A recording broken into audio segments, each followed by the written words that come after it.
नमस्कार, मैं हूं संदीप चौधरी। आज की इस वक्त की बड़ी खबर, कांग्रेस के लिए जबरदस्त नुकसान। कांग्रेस के वरिष्ठ नेता अहमद पटेल का निधन हो गया है। अहमद पटेल 1 महीना पहले कोरोना से संक्रमित हुए थे और इसके बाद इनका इलाज चल रहा था। अहमद पटेल के बेटे फैजल पटेल ने ट्वीट कर इस बाबत जानकारी दी। उन्होंने बताया कि आज सुबह 3:30 बजे अहमद पटेल ने आखिरी सांस ली। जानकारी के मुताबिक अहमद पटेल गुरुग्राम के मेदांता अस्पताल में भर्ती थे। वहां इनका इलाज चल रहा था और कोरोना के चलते उनका मल्टी ऑर्गन फेलियर हो गया, जिसके चलते आज उनका देहांत हो गया। उन्होंने आखिरी सांस ली। अभी मेदांता से जानकारी ये भी मिल रही है कि उनके पार्थिव शरीर को एम्बाममेंट के लिए एम्स लाया जाएगा और उसके बाद दिल्ली एयरपोर्ट और दिल्ली एयरपोर्ट से वडोदरा ले जाया जाएगा और वहां से उनके पैतृक गांव अंकलेश्वर के नज़दीक जो उनका पैतृक गांव है वहां पर उन्हें सुपुर्दे खाक किया जाएगा। अहमद पटेल की ये आखिरी ख्वाहिश थी, तमन्ना थी कि जहां उनके माता पिता, उनके अब्बू और अम्मी को सुपुर्दे खाक किया गया, वहीं पर उन्हें भी सुपुर्दे खाक किया जाए। और फैजल का ट्वीट क्या था? बहुत दुख के साथ सूचित करना पड़ रहा है कि मेरे पिता श्री अहमद पटेल का 25 नवंबर की सुबह 3:30 बजे निधन हो गया। 1 महीना पहले कोरोना पॉजिटिव होने के बाद उनके शरीर के कई अंगों ने काम करना बंद कर दिया था। ये उनके बेटे ने ट्वीट किया और उसके बाद देश के राष्ट्रपति रामनाथ कोविंद, प्रधानमंत्री नरेंद्र मोदी, कांग्रेस की अंतरिम अध्यक्ष सोनिया गांधी, राहुल गांधी सभी ने ट्वीट कर अपनी श्रद्धांजलि दी। मैंने एक ऐसा सहकर्मी खो दिया जिनकी पूरी जिंदगी कांग्रेस को समर्पित थी। उनकी अच्छाइयां उन्हें दूसरों से अलग करती हैं। मैंने एक अभूतपूर्व कॉमरेड, एक वफादार साथी और एक सच्चा दोस्त खो दिया है। ये सोनिया गांधी लिख रही है। मैंने एक ऐसा सहकर्मी खो दिया जिनकी पूरी जिंदगी कांग्रेस पार्टी को समर्पित थी। और मेरे साथ मेरे सहयोगी संजीव त्रिवेदी जुड़े हुए हैं। संजीव, अब क्या ताजा अपडेट है? जो प्रोसीजर्स हैं, क्योंकि कोरोना के चलते मौत हुई है, स्टैंडर्ड ऑपरेटिंग प्रोसीजर्स भी होती हैं। मेदांता अस्पताल से क्या जानकारी मिल रही है और अंतिम संस्कार के लिए अब आगे का क्या कुछ प्रोसेस होने वाला है? कुछ जानकारी मिल पाई? संदीप, अगर हम चरणबद्ध तरीके से देखें और साइंस फिल्म में इसे कार्यक्रम को पूरा जांच करने की कोशिश करें तो अब से कुछ देर में, यानी कि 10:30 के आसपास, हम उम्मीद कर सकते हैं कि पार्थिव शरीर को मेदांता से निकाला जाएगा और दिल्ली के all India institute of medical sciences लाया जाएगा। दिल्ली के all India institute of medical sciences 10:30 से 11 के आसपास जब पार्थिव शरीर लाया जाएगा तो वहां प्रक्रिया एम्बामिंग शुरू होगी।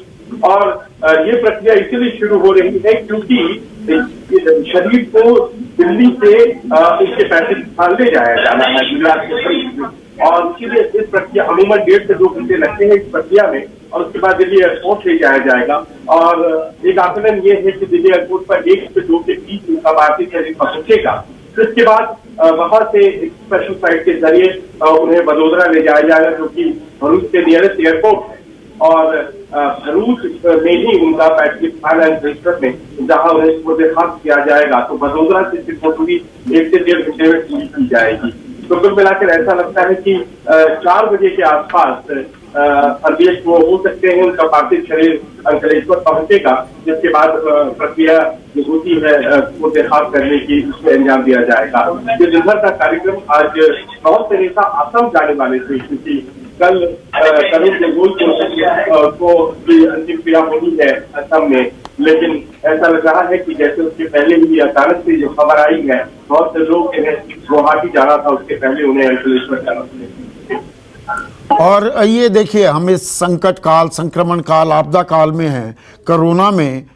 इस काल में मौत भी तो अंतिम श्रद्धांजलि भी तौर तरीका जो एक होता है उसके जरिए नहीं दी जा सकती है। ट्विटर के जरिए श्रद्धांजलि दी जा रही है। हम ये मानकर चलें 24 अकबर रोड पर कोई अंतिम दर्शन के लिए बॉडी रखी ही नहीं जा सकती, क्योंकि प्रोसीजर्स हैं जो कोरोना काल में हमें फॉलो करने पड़ेंगे। देखिए कितनी बड़ी ये विडंबना है कि अमूमन ये होता है कि जब कोई बड़ा नेता या कोई ऐसा व्यक्ति जिससे बहुत से लोग जुड़े हुए हैं और उसका इंतकाल होता है, उसका देहांत होता है, तो फिर एक सम्मान जताने की दृष्टि से बहुत से लोग जमा होते हैं। और ये प्री कोरोना काल की पद्धति थी एक तरह से, वो सम्मान दिखाने में कहीं ना कहीं वो दर्द भी कम होता है अपनों का, ये अपने आप में एक बहुत महत्वपूर्ण सच है। लेकिन कोरोना ने जो स्थिति पैदा की है उसी का एक असर ये है कि आज फैजल जो उनके लड़के हैं उन्हें ये लिखना पड़ा कि आप लोग क्योंकि जुड़े हुए थे अहमद पटेल से अपनी श्रद्धांजलि भी देना चाहते हैं, लेकिन आप आइए मत। और जो मेरी जानकारी है उसके अनुसार किसी भी नेताओं ने उनसे संपर्क करके ठीक है संजीव, थोड़ा अभी आपका ऑडियो ठीक कराते हैं, ऑडियो में थोड़ी दिक्कत आ रही है। मेदांता से मेरे सहयोगी मनीष जुड़ गए हैं। मनीष, जानकारी ये आ रही है कि 10:30 बजे अहमद पटेल का, अहमद भाई का पार्थिव शरीर मेदांता से एम्स ले जाया जाएगा, वहां एम्बाल्ममेंट होगी। ये प्रक्रिया क्या होती है? क्या ये नए प्रोसीजर्स जो फॉलो करने पड़ते हैं कोरोना के, उसके बारे में बताइएगा।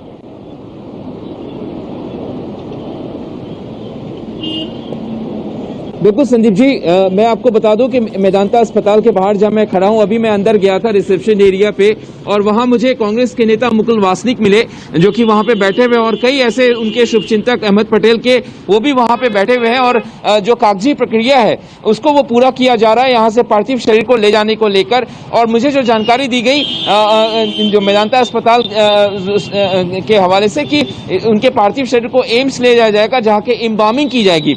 इम्बामिंग की प्रक्रिया आपने पूछी है क्या होती है, क्योंकि कोविड अभी कोरोना का काल चल रहा है, ऐसे जो भी व्यक्ति जिनकी मृत्यु हो जाती है कोरोना के कारण, तो उसको इनके पार्थिव शरीर को इम्बामिंग की जाती है, उनको सुरक्षा कवच में लेप लगाया जाता है, जिसके जरिए जो है, क्योंकि जो लोग आएंगे उसके नजदीक उसका शिकार ना हो, तो एम्बामिंग करने के बाद जो है उसकी प्रक्रिया एम्स में ही होती है। आपको बता दें तो एम्स में यहां से ले जाया जाएगा। और एम्स जो हमें यह भी बताया गया कि दोपहर बाद जो है उन एम्स के बाद उनके एक प्राइवेट चार्टर्ड प्लेन के जरिए उनके पार्थिव शरीर को वडोदरा ले जाया जाएगा, जो कि भरूच के पास जो एयरपोर्ट है। और आपको बता दें कि परिवार के तमाम सदस्य अंदर हैं। संदीप जी, उनके कई शुभचिंतक अभी अंदर मेदांता अस्पताल में हैं। मैं अभी अंदर गया था, जिनसे उन लोगों से मेरी बात हुई, और सबके चेहरे पे जो एक मायूसी, एक जो गमगीन, जो आपको बता दे साफ तौर पे देखा जा रहा है। लोग बातचीत कर रहे हैं कि कांग्रेस को जो क्षति हुई है, आपस में बातचीत कर रहे हैं कि जो क्षति है ये क्षति ये रिपेयर नहीं हो सकता। बिल्कुल, तो ये तमाम लोग क्योंकि वो चीफ ट्रबल शूटर थे, संकट मोचक थे कांग्रेस पार्टी के, और चीफ स्ट्रैटेजिस्ट भी थे। और जैसा हम बता रहे हैं, we are living in difficult times. आज की तारीख में मौत भी हो जाती है तो श्रद्धांजलि भी दी नहीं जा सकती है जो किसी को देनी चाहिए जब वो इस दुनिया से जुदा होता है। और अहमद पटेल के दिल्ली आवास पर परिजनों और जानने वालों की भीड़ जुटनी भी शुरू हो गई है, और वहां मौजूद है मेरे सहयोगी कुंदन सिंह। उन्होंने क्या कुछ देखा, जरा सुनिए। बीते 4 दशक से भी ज्यादा कांग्रेस के तारनहार और पार्टी के सबसे वरिष्ठ नेता और सोनिया गांधी के पॉलिटिकल एडवाइजर अहमद पटेल का सूना होना या न रहना कांग्रेस के लिए कितना खालीपन लाएगा, आप इसकी कल्पना नहीं कर सकते। और देखिए, इस वक्त हम 23 मदर क्रिस्टेंट रोड के उनके आवास पे खड़े हैं, और तमाम जो शुभचिंतक हैं वो आना शुरू कर चुके हैं। और हालांकि जो हमें जानकारी दी गई है कि मेदांता अस्पताल से सीधे उनके शव को दिल्ली एयरपोर्ट लाया जाएगा, और वहाँ से भरूच जिले के अलंकेश्वर के जो पीरामन गांव है वहाँ पे उनका अंतिम संस्कार किया जाएगा, क्योंकि उन्होंने अपने परिजनों से इस बात की इच्छा जताई थी कि उनका जो अंतिम संस्कार है वो उनके पिता के कब्र के पास किया जाए। बीते 4 दशक से ज़्यादा कांग्रेस के राजनीति के जो सबसे बड़े ट्रबल शूटर थे अहमद पटेल, बीते 2017 में तब फिर एक बार चर्चा में आए थे, जब राज्यसभा की उनकी दावेदारी को लेकर बीजेपी के जितने अमित शाह से लेकर तमाम हाईकमान ने कोशिश की थी कि वो सीट न निकल पाए, लेकिन उन्होंने एक बार फिर अपने राजनीतिक परिपक्वता का परिचय दिया था और सीट निकाल पाए थे। आज उनके क्षति से बीते 1 जून को उनको कोविड हुआ था, और फिर उनको वेदांता में एडमिट कराया गया था, जिससे मल्टी ऑर्गन फेलियर से आज सुबह 3:30 बजे उनकी मौत हो गई। और देखिए कि उनके रिश्तेदारों का लगातार आना जाना जारी है। हालांकि कोविड प्रोटोकॉल के देखते हुए ये माना जा रहा था कि शव यहाँ नहीं ले जाया जाएगा और इसके बाद सीधे उनको सीधे यहाँ से जो एयरपोर्ट के बाद और वहाँ पे ले जाया जाएगा। बड़े नेताओं का जो उनको ट्रिब्यूट देने का काम है, वो कुछ लोग मेदांता हॉस्पिटल जाएंगे और इसके बाद बाकी लोग उन्हें उनके घर, उनके जो पैतृक गांव है वहाँ पे लेके जाया जाएगा। तो अंतिम दर्शन, कोई गुजर जाता है, अंतिम दर्शन किए जाते हैं, श्रद्धांजलि दी जाती है, लेकिन हम कोरोना काल में जी रहे हैं तो ऐसा कुछ नहीं होगा। अहमद पटेल के पार्थिव शरीर को मेदांता अस्पताल से एम्बामिंग के लिए एम्स लाया जाएगा और वहां से एयरपोर्ट पर एक चार्टर्ड हवाई जहाज से उन्हें वडोदरा ले जाया जाएगा, उनके पार्थिव शरीर को, और वहां से उनके पैतृक गांव पीरामन, जो अंकलेश्वर के नजदीक है, भड़ूच में पड़ता है। भड़ूच वो इलाका जहां से वो 3 बार लोकसभा सांसद बने, 5 बार वो राज्यसभा सांसद भी रहे। और प्रधानमंत्री मोदी ने भी अहमद पटेल को श्रद्धांजलि दी है। ट्विटर पर लिखा है, अहमद पटेल ने कई वर्षों तक जनता की सेवा की। वो अपने तेज दिमाग की वजह से जाने जाते थे। कांग्रेस पार्टी को मजबूत बनाने में उनकी अहम भूमिका को हमेशा याद रखा जाएगा। उनके बेटे फैजल से बात कर संवेदना व्यक्त की। अहमद भाई की आत्मा को शांति मिले, ये प्रधानमंत्री मोदी ने कहा है। राष्ट्रपति रामनाथ कोविंद ने भी श्रद्धांजलि दी है। और मनीष, आपने बताया आप अंदर भी गए थे मेदांता अस्पताल में। कोरोना काल है, लोग कम जाएंगे, लेकिन कांग्रेस के कौन कौन नेता वहां पर पहुंचे हैं?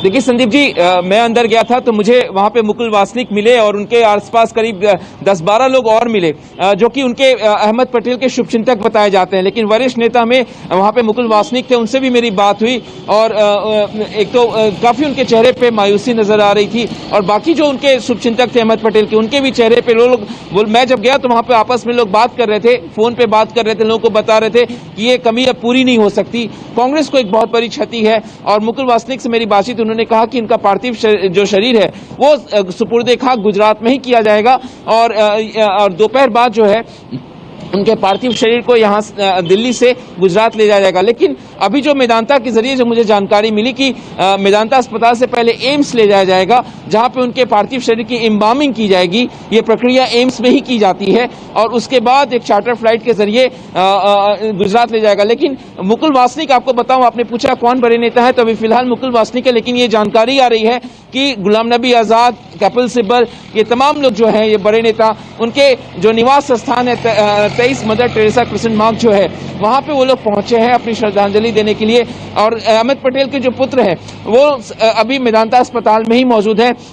कागजी प्रक्रिया को पूरा किया जा रहा, यहां से उनके पार्थिव शरीर को एम्स ले जाए जाने से पहले।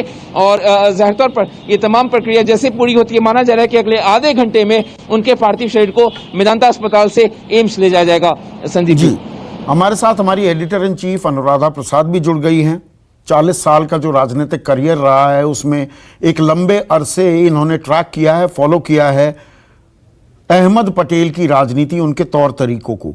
तो अनुराधा, आज जब अहमद पटेल हमारे बीच नहीं हैं, आपके जहन में क्या यादें आती हैं उनको लेकर? सबसे पहले तो संदीप, अहमद पटेल को इस तरीके से देखना पड़ेगा कि उनका जो ये पॉलिटिकल करियर था वो राजीव गांधी के समय से शुरू हुआ था। वो राजीव गांधी के उनके ऑफिस में एज ए पॉलिटिकल सेक्रेटरी शुरू हुए थे। तब राजीव गांधी जिसे कह सकते हैं कि प्रधानमंत्री बने, उसके बाद उन्होंने उस समय से उन्होंने अहमद पटेल की राजनीतिक सूझबूझ को अप्रिशिएट किया था और अपने साथ जोड़ा था। और ये गांधी परिवार के साथ उनका जो रिश्ता था वो आज तक चला।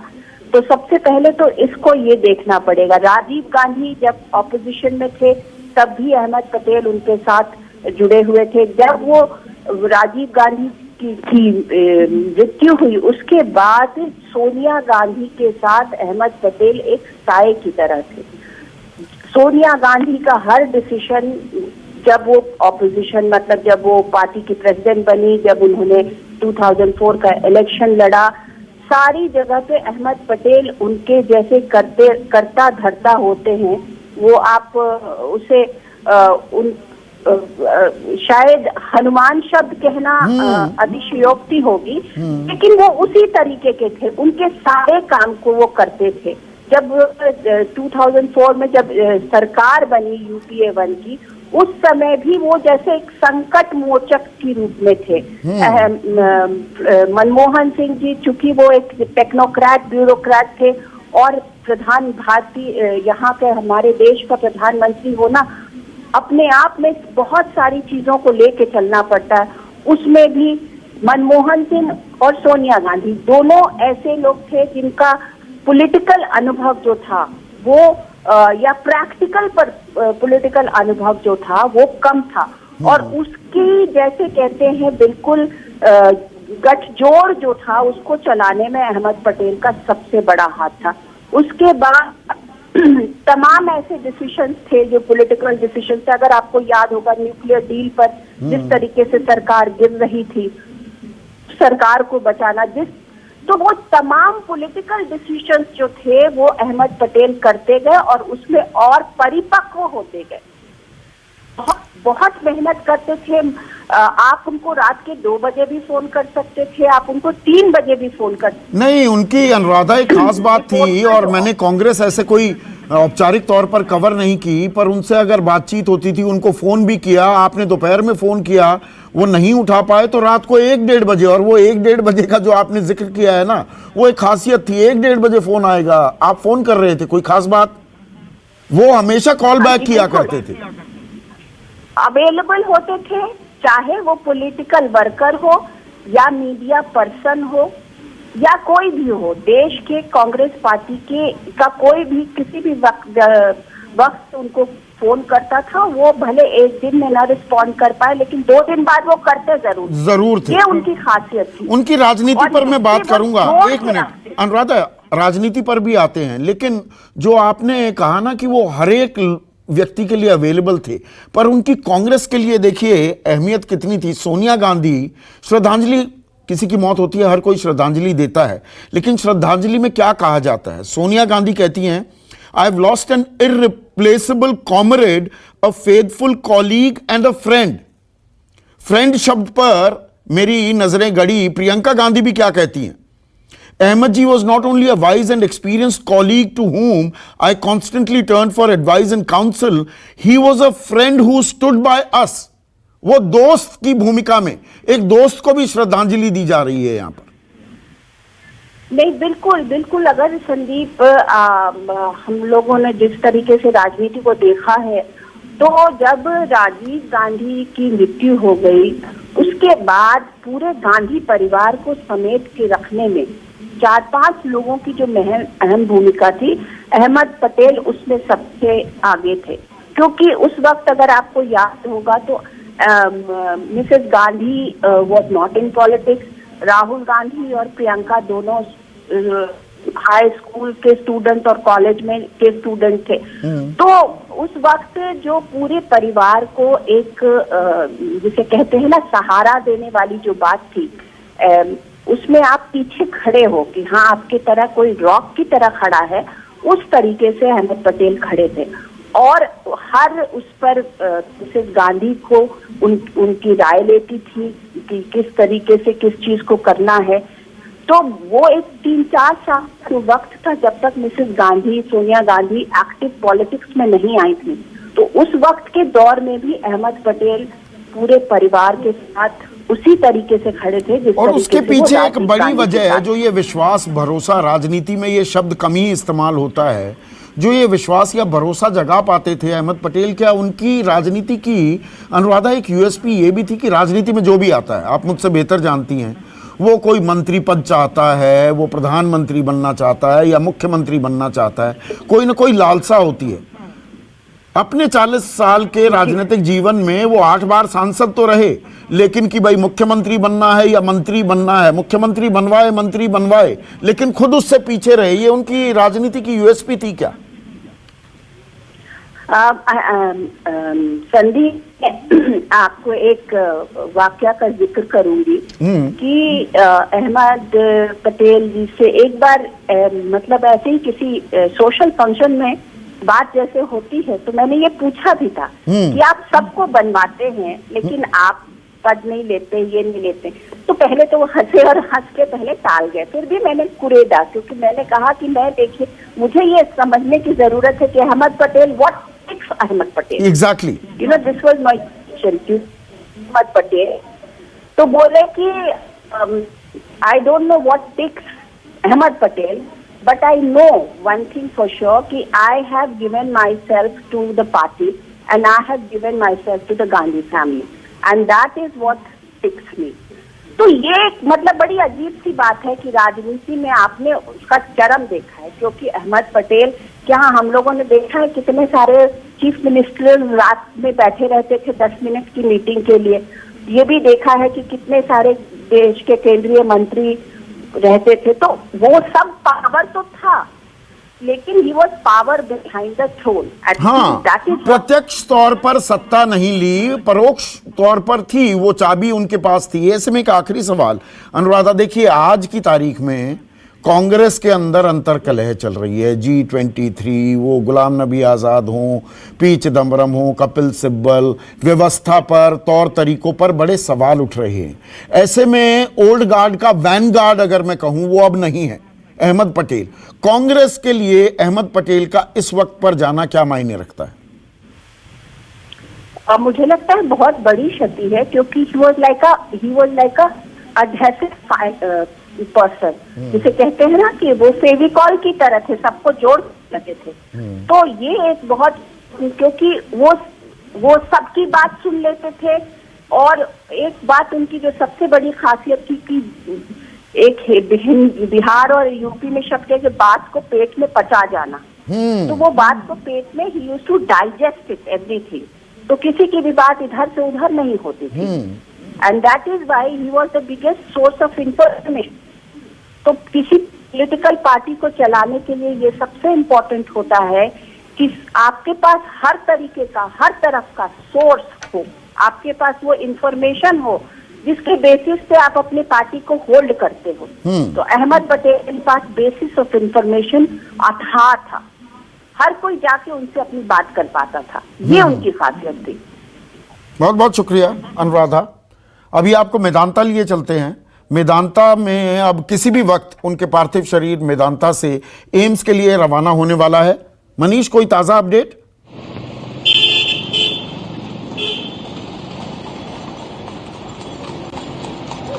देखिए संदीप जी, मुझे जानकारी मिल रही है कि उनके पार्थिव शरीर को यहां से एम्स ले जाने की प्रक्रिया को पूरा किया जा रहा है और कभी भी आगे 15 से 20 मिनट में कभी भी एम्बुलेंस के जरिए उनके पार्थिव शरीर को एम्स ले जाया जाएगा, जहां पे उनके पार्थिव शरीर की एम्बामिंग की जाएगी। तमाम उनके शुभचिंतक यहाँ पे अंदर मौजूद हैं। कांग्रेस के वरिष्ठ नेता मुकुल वासनिक भी मौजूद हैं, उनके परिवार के सदस्य, उनके बेटे यहाँ पे मौजूद हैं। और आपको बता दें कि अब मीडिया का जमावड़ा भी मैं दिखाना चाहूंगा, अपने कैमरामैन से कहें कि सुबह में जब मैं आया था तो यहाँ पे मीडिया नहीं थी, लेकिन अब मीडिया यहाँ पे जुटने लगी है। जो महार तस्वीर मैं आपको दिखाना चाहूंगा संदीप जी, और ये एग्जिट गेट है मेदांता अस्पताल का और इसी के रास्ते एम्बुलेंस में उनके पार्थिव शरीर को एम्स ले जाया जाएगा, जहां पे एम्बामिंग की प्रक्रिया को पूरा किया जाएगा, मलहम लगाया जाएगा, जिससे कि उनके पार्थिव शरीर को चार्टर्ड विमान के जरिए दिल्ली एयरपोर्ट से वडोदरा ले जाया जाए। उसके बाद भरूच ले जाया जाएगा, उनके पैतृक गांव भरूच में, और वहां पे उनको सुपुर्दे खाक किया जाएगा। और इसके बाद आपको सबसे बड़ी बात कि उनके पार्थिव शरीर को घर नहीं ले जाया जाएगा, कांग्रेस दफ्तर नहीं ले जाया जाएगा, क्योंकि कोरोना काल है। शायद कई कार्यकर्ता जिनको उन्होंने मदद की है, देर रात फोन किया उनको, उनकी मदद की है। कई आपको बता दें कि कई ऐसे संकट में पत्रकार भी आए हैं आपको संदीप जी, जो मुझे जानकारी है कि उन्होंने उनकी जाके मदद की है। तो और कई कॉर्पोरेट दिग्गज जो कि उनके करीबी थे और विपक्ष में बैठे नेता किसी भी की बात करें तो उन्होंने सब विपक्ष को साथ जोड़ने में अगर कांग्रेस में अगर कोई कड़ी था तो वो अहमद पटेल थे। शायद वो क्षति पूरी नहीं हो सकती और जाहिर तौर पर सभी शोकाकुल हैं, लेकिन दिक्कत की बात यह है कि कोई उनको उनके पार्थिव शरीर पर जाके श्रद्धांजलि अर्पित नहीं कर सकता इस कोरोना काल में, जो कि लोग इसको मिस कर रहे होंगे। लेकिन बिल्कुल, और इसीलिए मैंने कहा ये जो संकट काल है, संक्रमण काल है, ये we are living in difficult times और कांग्रेस के लिए तो और दिक्कत खड़ी होगी, क्योंकि उनके संकट मोचक मुख्य रणनीतिकार अब इस दुनिया में नहीं है। नमस्कार, मैं हूं मानक गुप्ता। अगर आपको हमारा ये वीडियो पसंद आया हो तो इसे लाइक और शेयर जरूर करें और हां, हमें सब्सक्राइब और फॉलो करना ना भूलें ताकि आप देश और दुनिया की कोई खबर मिस ना करें। तो जुड़े रहिए हमारे साथ और देखते रहिए News 24।